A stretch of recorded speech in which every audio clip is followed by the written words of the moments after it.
A symbolic handshake between the presidents of Ukraine and Kazakhstan in Kyiv as Astana looks towards boosting relations outside of the Kremlin-led Eurasian Economic Union. During recent talks, Kazakhstan's authoritarian leader Nursultan Nazarbayev agreed not only to restore economic ties with Ukraine, but also help accelerate negotiations over resolving the conflict in the country's east, which has claimed the lives of thousands of civilians and combatants.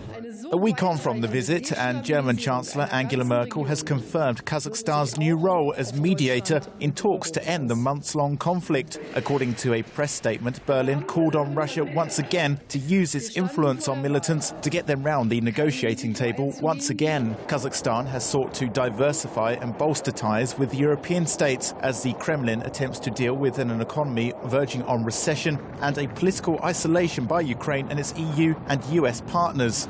Russia's recent ruble slump against the dollar, market uncertainty and low oil prices has sent shockwaves through other post-Soviet states. Political analysts have argued the Kazakh leader's recent charm offensive is an attempt to implement damage control to protect the economies at home. Kazakhstan's economy heavily relies on oil exports and trade with Russia. Nazarbayev's visit to Kyiv came a day after Belarus authoritarian leader Alexander Lukashenko pledged his support for Ukraine's territorial integrity and declared his readiness to provide comprehensive assistance during talks with Poroshenko. Russian pressure on Ukraine to join Putin's Eurasian Economic Union instead of seeking closer EU ties was a key factor behind the Euromaidan protests that ended with Viktor Yanukovych fleeing office in February this year and Ukraine making a geopolitical pivot towards Europe.